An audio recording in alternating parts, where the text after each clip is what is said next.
I'm a lawnmower. I'm moving down, motherfucker. And I'm a watering can. Oh, don't hurt me. Oh, you hurt me. Don't hurt me.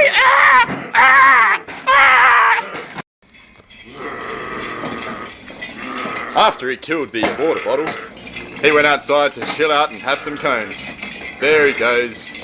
Bye-bye, lawnmower. Mr. Gate wasn't very happy though.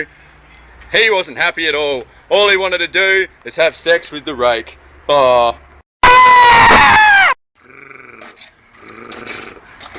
After rubbing up for hours on the gate, Mr. Rake decided he got really horny.